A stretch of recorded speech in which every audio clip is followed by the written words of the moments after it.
अस्सलाम वालेकुम नाज़रीन, मैं हूं वसीम अली और आप देख रहे हैं चैनल न्यूज़ पॉइंट। नाज़रीन, आज का जो व्लॉग है बड़ा ही इंटरेस्टिंग होने वाला है, क्योंकि आज का जो व्लॉग है इसके अंदर आपको मुकम्मल एक्सक्लूसिव वो न्यूज़ देंगे कि किन वजूहात की बिना पर मौजूदा जो गवर्नमेंट है इसने गवर्नमेंट को एक्सेप्ट किया। कौन से ऐसे मुहर्रिकात थे कि इन्होंने इमरान खान की वो खामियों भरी बद इंतज़ामी वाली महंगाई से डूबी हुई और स्पेशली IMF के साथ जो उनके मुआहदे थे पिछली गवर्नमेंट के, उन मुआहदों समेत इस हुकूमत को जो है वो एक्सेप्ट किया। इन्हें पता था कि हमें जो है वो काफ़ी मज़म्मत का सामना करना पड़ेगा और ये ऐसे हालात के अंदर गवर्नमेंट एक्सेप्ट करना काफ़ी इनके लिए जो है मुश्किल चैलेंज था।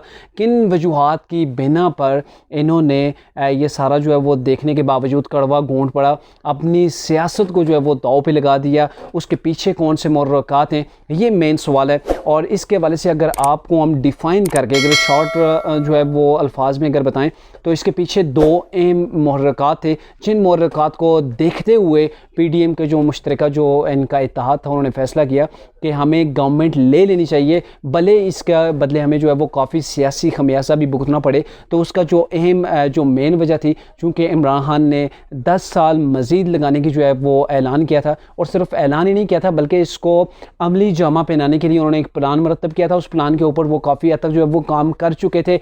एक स्टेप सिर्फ बाकी था उनके इस प्लान को जो है वो कामयाब बनाने में।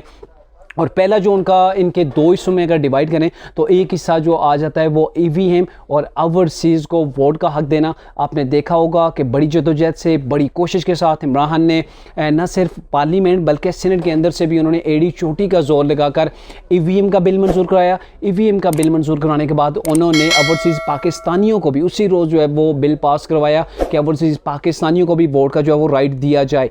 ये एक जो है वो पार्ट आ गया है। जो उनका दूसरा मेन फैक्टर था, अब वो आपको आगे चल के बताएंगे, वो बड़ा ही अहम फैक्टर है। पहले इस फैक्टर के ऊपर बात कर लेते हैं कि EVM को क्यों जो है वो हुकूमत ने ज़रूरी समझा इमरान खान ने, और किस लिए जो है वो EVM को मुतारफ़ कराया गया।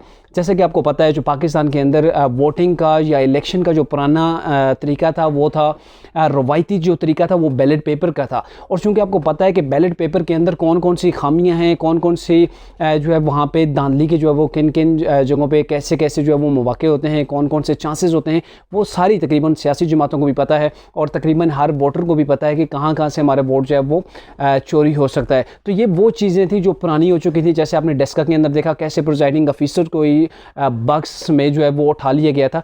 तो ये वो चीज़ें हैं, या जैसे 2018 के अंदर RTS सिस्टम बैठ गया था। तो ये वो चीज़ें हैं जिसके ऊपर रिपीट दर रिपीट जो है वो, यानी कि बार बार जो है वहाँ पे आप धांधली नहीं कर सकते थे। तो उस चीज़ को ख़त्म किया गया, एक नई चीज़ को मुतारफ़ कराया गया। क्योंकि आपको पता है ये electronic EVM electronic voting machine है और इसके अंदर ये एक इलेक्ट्रॉनिक डिवाइस है। और इलेक्ट्रॉनिक डिवाइस जब पहली बार पाकिस्तान के अंदर मुतारिफ़ होगी और उसके बाद उसके ऊपर काम किया जाएगा, वोटिंग होगी, अगर वोटिंग के अंदर कहीं पर भी धांधली होती है तो भी इन जो सियासी हमारी जो पार्टीज़ हैं उनको समझने में, इलेक्शन कमीशन को कि कहाँ भाई कैसे जो है जाके धांधली की गई, किधर का वोट किधर पड़ा, तो उसके अंदर बड़ा जो है वो तहकीकात करते हुए बड़ा टाइम लग सकता है। और टाइम इतना भी लग सकता है कि एक गवर्नमेंट आराम से अपना टेन्योर भी पूरा कर सकती है। और दूसरी बात, जो ये EVM मशीन बनाते हैं ज़ाहिर है उन्हें इसके प्रोटोकॉल का पता होता है, कैसे इसको कंट्रोल करना है और कैसे इसे जो है वो हैक भी करना है। ये सारी चीज़ें इसके अंदर पॉसिबिलिटी है, क्योंकि इलेक्ट्रॉनिक डिवाइस कोई भी है वो हैक भी हो सकती है।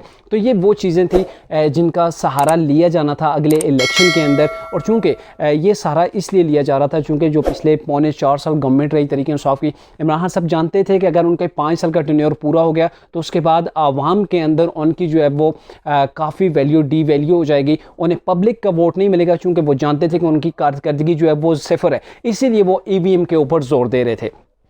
अब इसी का जो पार्ट 2 है EVM का ही, वो था ओवरसीज़ पाकिस्तानी। ओवरसीज़ पाकिस्तानी का जो मामला था वो ये था कि ओवरसीज़ पाकिस्तानी आपको पता है तकरीबन लगभग 80 लाख के वो पाकिस्तानी जो दियारे गैर के अंदर रहते हैं, उनको वोटिंग का हक इमरान खान ने दिया। और आपको ये भी पता होगा कि इमरान खान के वहाँ वोट ज़्यादा हैं, बाकी दीगर जो पार्टियाँ उनकी निस्बत ज़्यादा हैं। अब ये ओवरसीज़ पाकिस्तानियों को वोट का हक देकर इमरान खान चाहते थे कि उन्हें अगर पाकिस्तान से इंडोर से अगर नहीं भी मिल रहा वोट, तो बाहर से जो बैरून ममालिक के अंदर पाकिस्तानी उनका वोट जो है वो इन्हें इन्हें मिल जाए ताकि इनके लिए कुछ स्टेबिलिटी जो है वो हो सके। अब ये जो गवर्नमेंट आई है, अब मैं पहले फैक्टर को जो है वो क्लोज कर रहा हूँ। अब ये जो गवर्नमेंट आई है, इन्होंने सबसे पहले जो काम किया है वो किया है जी इलेक्शन रिफॉर्म्स के ऊपर काम किया है। सबसे पहले उन्होंने ईवीएम के जो बिल था उससे जो मनसूख किया ईवीएम और ओवरसीज़ पाकिस्तानी का, उसके अंदर जो है वो तरमीम की है। अब नई जो है वो ये जो वोटिंग इलेक्ट्रॉनिक वोटिंग मशीन है, जो नेक्स्ट आने वाले इलेक्शन है वो इलेक्ट्रॉनिक वोटिंग मशीन के साथ नहीं होंगे।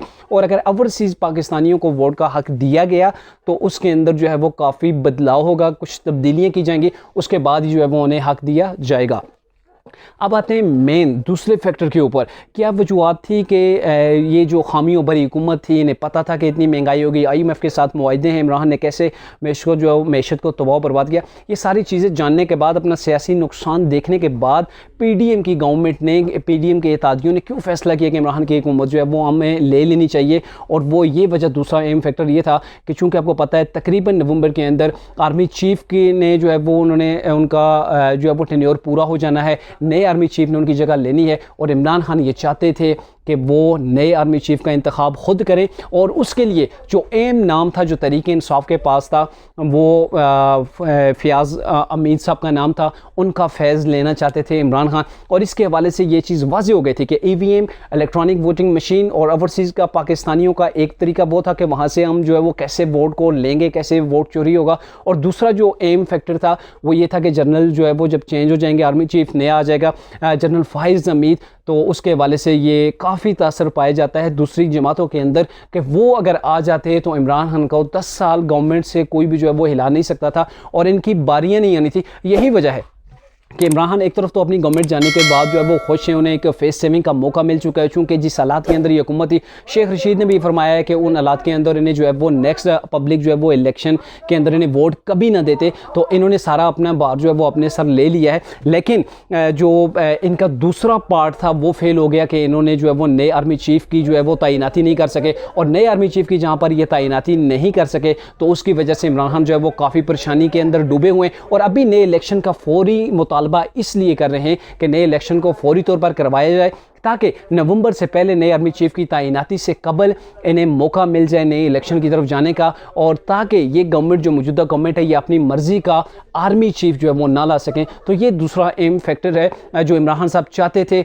और जिसकी वजह से इमरान खान साहब जो अभी परेशान है, चूँकि पब्लिक के अंदर उन्हें जो है वो उस लिहाज से रिस्पॉन्स नहीं मिल रहा था और इन्होंने अगले 10 साल गवर्नमेंट करने का पूरा प्लान जो है वो तरतीब दिया हुआ था।